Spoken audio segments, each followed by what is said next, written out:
Hey guys, today we're in the book of 1 Samuel chapter 5.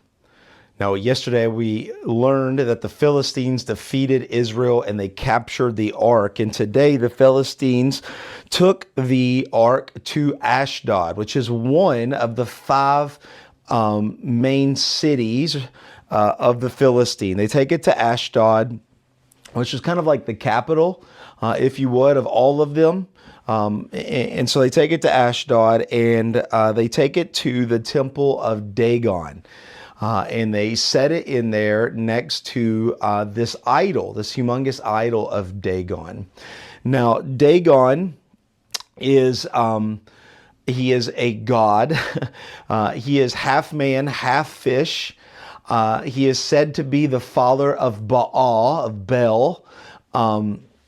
And he was over kind of everything that was on earth. Because he was half man, half fish, it talked about his creativity or his giving or his reproduction. And so any good things that happens on the earth happens because of Dagon. So it could be crops, could be water, could be trees, could be the land, could be fertility, anything of that nature. Dagon was over, but he's kind of the chief of the Philistine gods. He is the main one over many gods that they have. And so they set him up in this temple, and they come back the next morning to worship and do their normal temple practices. And this huge idol of Dagon is fallen forward, face down, right? Like he's bowing down, he's humbling himself before the Ark of the Covenant. Well, they thought that's kind of weird. We'll set them back up. And then the next morning they come back in to do their normal temple practices, and they find the statue the same way on the second day. Now that's really weird because we really fixed it the first time. There's no way it could do this, but okay, maybe it happened. So they set up Dagon again the third time. And when they come in, on the third day, we see something completely different. The head of Dagon and the hands or the palms are cut off Dagon. The body of the statue is fallen forward, but the head and the hands are on the threshold, as if somebody cut the hand and the heads, placed it there, and the rest of the body fell, which would be nearly impossible for a human to do because of the large size and weight. But even then, they didn't realize, they did realize, but they wouldn't realize that God was bigger. It was God who was doing this. They were not going to bow down to God. And so that wasn't enough to get their attention. And so verse 6, the hand of the Lord was heavy against the people, and he terrified and afflicted them with tumors, both in Ashdod and its territory. Now, when you read that, you're just like, okay, but what's interesting and honestly kind of disgusting is the language that is used here in the Hebrew language. These tumors are not tumors on the outside, on the skin. They're not like cancer tumors. This would, what we would call today, severe hemorrhoids, ulcerated anus, bleeding out the backside, and this is disgusting. And there's lots of writing on this. If you like that kind of stuff, come and ask me one day, and I'll tell you what the rabbinic stories of what happened here, because there's so much more to this that I don't want to get into on film. But if you like gross stories, come and ask me. It's interesting. But you can imagine all the men are having this issue, right? So they're just bleeding out the backside. They're uncomfortable. They can't sit down. They can't eat. They can't do anything. Blood is everywhere. The stench and foul in the land.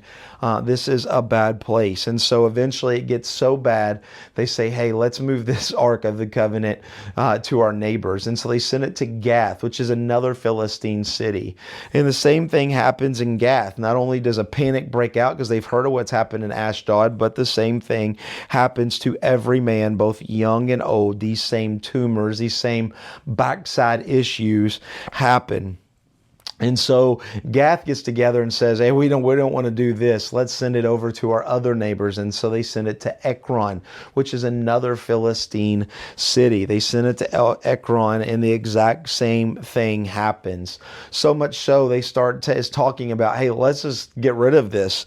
They even say, "Let it return to its own place. Let's get this thing back to Israel." But they would not do that. City after city after city, they would not say that Yahweh, the God of the Hebrews, is greater than the God of the Philistines. They would not fall down. They would not repent of their sins. They were too prideful. And so they would rather bleed to death and be in pain than to admit that God is real. In the last verse, it says, "The men who did not die were struck with these tumors, and the cry of the city went up to heaven." So we can see just time and time again, they would not give up. They would not do this. And when we read this story and you hear kind of what these tumors are, you think, man, that's disgusting. But in reality, in our own life today, we don't get ulcerated backside problems. We're not bleeding out our backside when we sin, when we put something before the Lord. But nevertheless, we still sin. Nevertheless, it's still gross before the Lord. When we put something before the Lord, we might not have a physical consequence, or we might, but most of the time we don't. And so we just can ignore it. But here, they're putting something before the Lord and have physical consequences. And even in these physical consequences, when everybody knows what's happening, everybody knows why they're having these issues, they still will not put the Lord first.